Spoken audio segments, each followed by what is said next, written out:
a pan over like a medium-high heat. We're going to add about a tablespoon of avocado oil. You can use like a little less if you don't want to add too much. And we're just going to move it around the pan so it's evenly distributed. Now we're going to add in our carrots.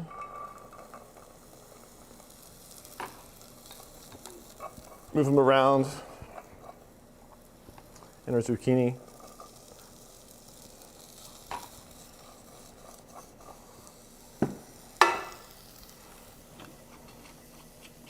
We're going to add a little salt right now because we want to season in layers. It's going to help draw out some moisture as well and allow the vegetable to permeate with flavor. So when we add all of the additional ingredients, it's going to permeate inside. Now we have some turmeric. This is about a 1/4 teaspoon, as well as a 1/4 teaspoon of garlic powder. I just use garlic powder because it's really strong, it's available, it's always on the shelf. I find that garlic cloves go bad on me more often than I want them to, and this is going to be great. It's going to be low in sugar because that's how it's processed, and it's better to use than onions. Onions have a larger sugar content than garlic does. And we have ginger. So we're going to grate some ginger real quick.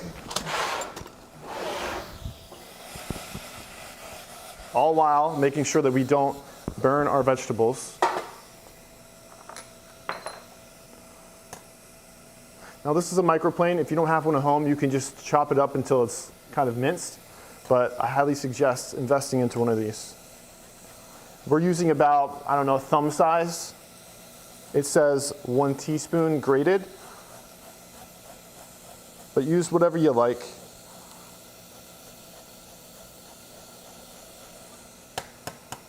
The beauty with this thing is you can use this for many different vegetables. If you had garlic, you can use it on here as well. Spices, chocolate, cheese, the whole nine.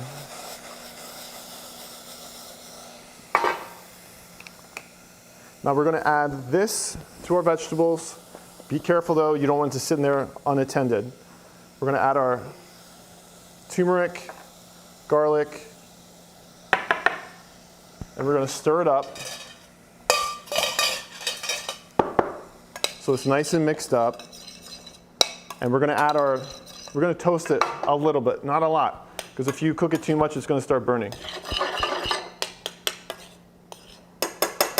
All right, now we're going to add our chicken stock because we want to bring this to a boil.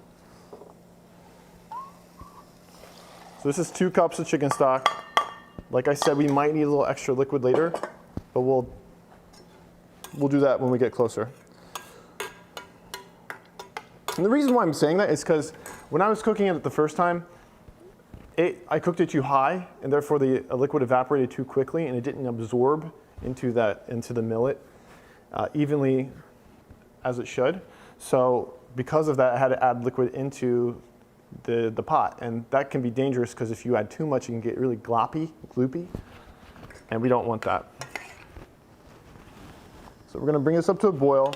While that's coming up, we're going to start cleaning our mushrooms. Now we have 2 types of mushrooms here. This is a portobello, not a porcini. This is a portobello, and this is a king trumpet. So the way we're going to clean them is I like to have the stem intact first because it allows me to peel them really easily. You can use a knife like this. Just kind of use your thumb. You're going to use your thumb to press against the edge of the mushroom where it kind of drops off. You just peel it back like that. Or you can just use your hands. But think of it like a lollipop. I like using a knife because it kind of covers more than your finger.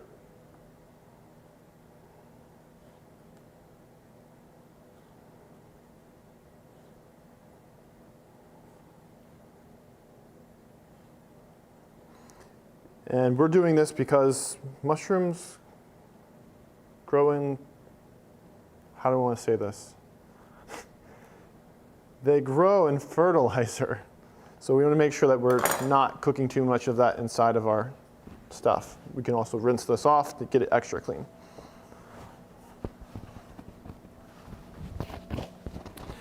Now, I'm going to take the stem off, like so, and I'm going to cut it right directly in half. And right now it's flat, so we wanted to make sure that we created a flat surface, and so therefore we can trim off these gills here.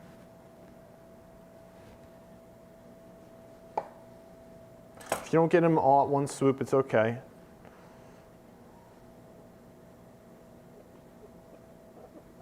Just be careful.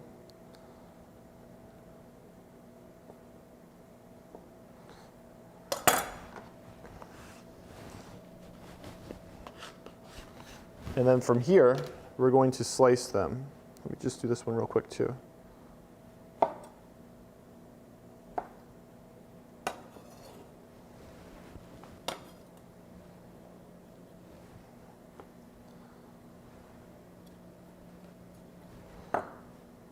And we're going to slice some, not too thick, not too thin. I would say about 1/4 inch or so. So about this thick. Like twice the thickness of the heel of your knife, I would say. And just make sure you don't like touch them too much, because they're going to be very brittle, and they're not going to be pliable until we add them to our marinade.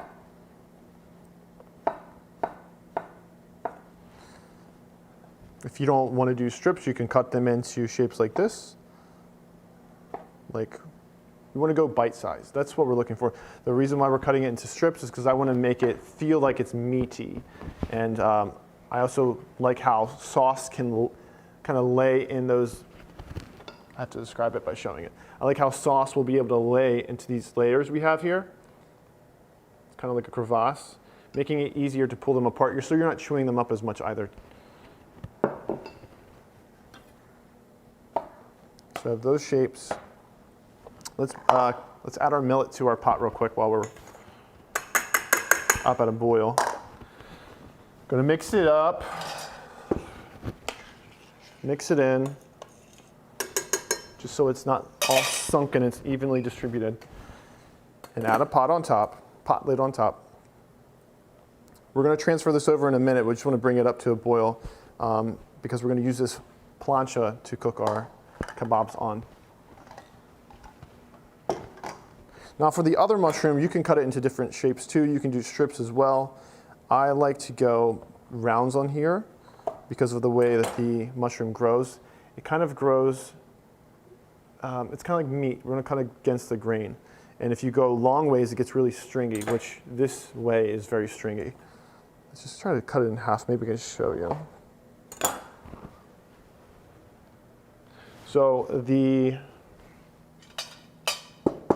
what's up, Kevin? So like you'll see that there's these lines that go up and down.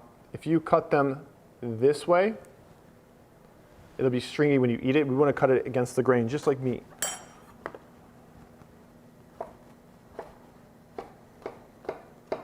All right, so that's up to temperature.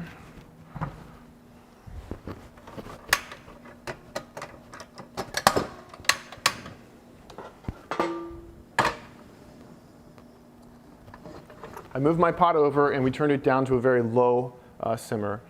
And I'm glad I have the glass so I can see it. If you don't have a top that's glass, try to find one that you do, because it's really hard to see through metal unless you're an X-Men, a Marvel superhero. Okay, so all our mushrooms are cut up, our millet's over a low flame. We have to make our marinade. Now this is very simple, and if you don't feel comfortable with all of the honey that I'm about to add, you just cut it out. Cut it out as much as you want.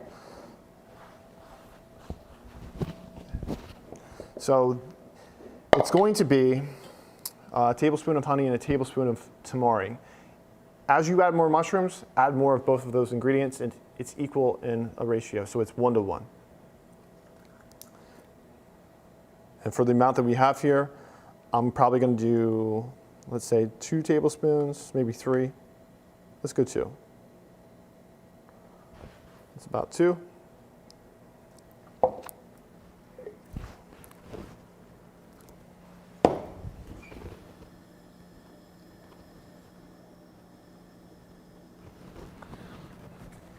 And about 2 tablespoons of soy sauce.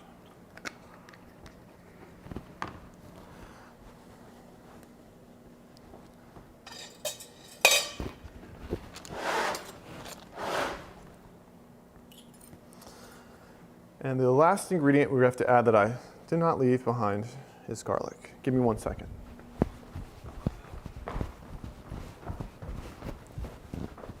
Of course, I forgot it.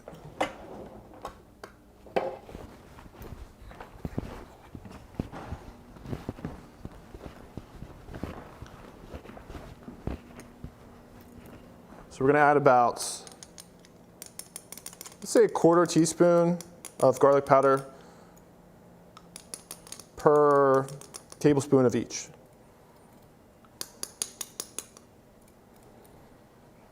So we're looking at a half teaspoon. Right, now we're going to mix it up with a whisk.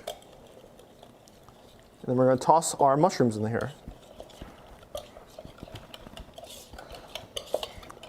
I also forgot to mention the cook time on the millet is going to be 25 minutes or so. You probably won't be here the entire cook time. That's okay, that's why we made some in advance. But I need it for later, just in case. Great, that's awesome. I'm going to need it for later when I have to take it off.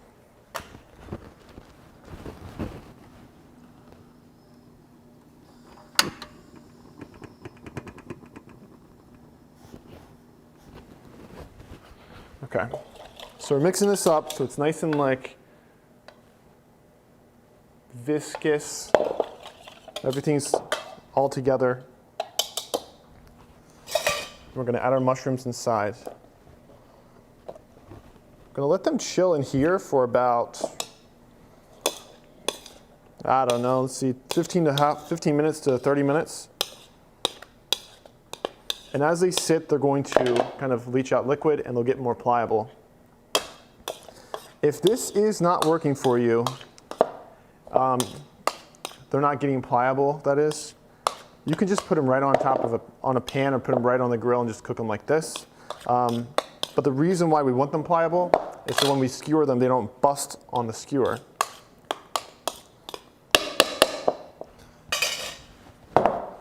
So we have those marinating.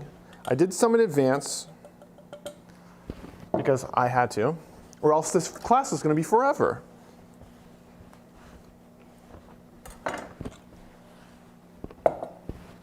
Ouch, just burned my arm.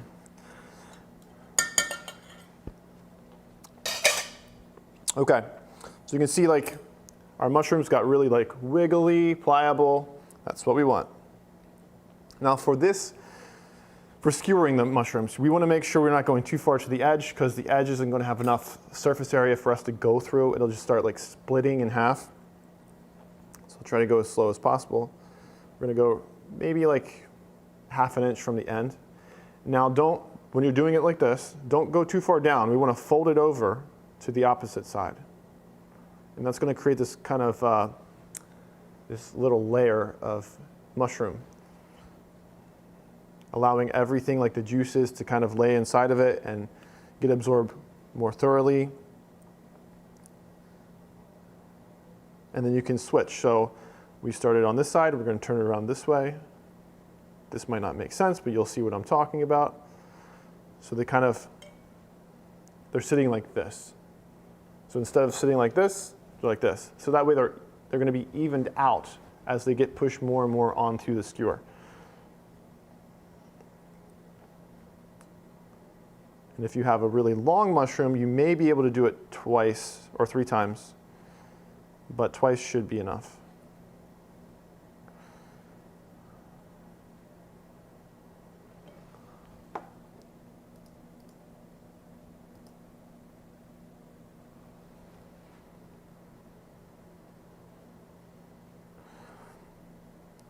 if you don't have a plancha, let's talk about cooking. If you don't have a plancha, you can just use whatever you got. You can use a broiler in your oven. So what you would do is lay these out onto a pan, layered with parchment paper, and just spread them out evenly.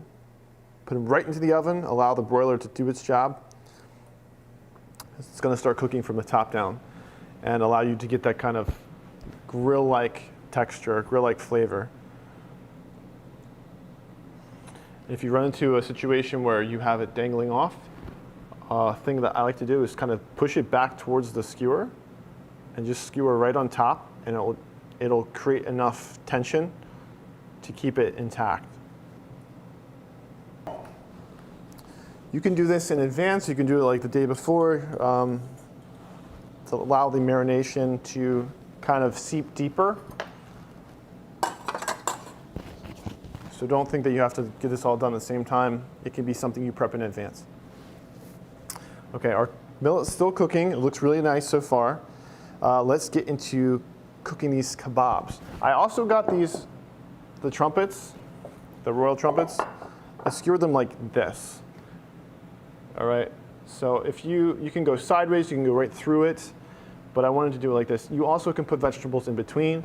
We're keeping this really simple because I wanted to focus on the mushroom. So it looks like it's almost acting like meat. When you're making kebabs, sometimes you'll put vegetables with meat, or you'll do just meat alone. You can mix it up however you feel comfortable. Don't think it has to be a certain way. This is just the way I'm doing it to keep it simple for everyone watching. Now, we're going to grill these flat ones, right? We're going to do one on the plancha here, and we're going to do these two in the oven. That way you can see the difference of the broiler versus the plancha. We're going to grab a brush, because through the cooking process, we want to make sure that we are taking the liquid it was marinating in and brushing on top. It's going to give it this delicious, sticky sauce on top and throughout. And for this one, we're going to put on the plancha. I'm going to put a little bit of oil in first, so it doesn't stick. Just rub it in.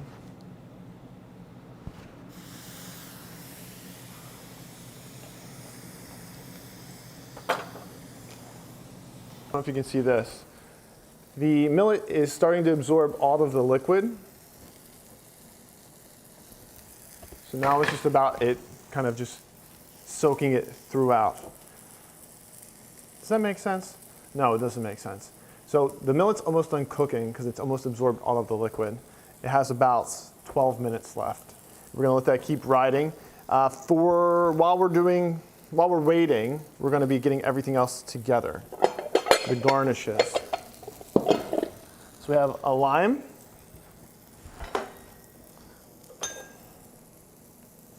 Got some limes. If you can't handle lime, go for a lemon. Lemons tend to be sweeter than limes. Then we have some scallions. We're just going to cut them like this. Make some nice rings. To finish this up, we're going to add a little bit of sesame oil to this. Just a little bit. One trick that I have, because if you ever had to pour out sesame oil, I think you might understand this, is it gets really messy real quick. So I like to use a straw, paper, plastic, whatever you have, metal. And you can keep it inside of your container for a long time, because usually that length will be fine inside. And you're just going to take your finger, hold it on top, and just let it fall down naturally. You can let it go all the way if you want to, but it makes it easier to grab what you need and not over pour too. Add a little salt. We're going to fold it into itself. You can use a fork, a whisk to help get it fluffy. And we're just going to taste it. This is really good. And the chicken stock makes it taste really meaty, which I like a lot. But I think letting it sit and really rest is crucial to this recipe. If you just cook it right off the stove and like eat it right away, it's probably gonna taste very hard, and it just needs time to rest, to relax, and absorb as much liquid throughout the grain as possible. So we're gonna add a little bit more salt, just a little bit.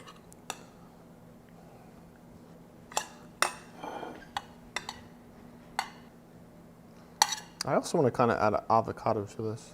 I always love eating avocados.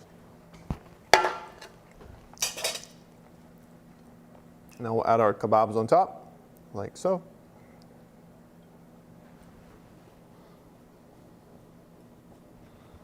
Gonna add our greens right in the side of it, just so everything can kind of pop.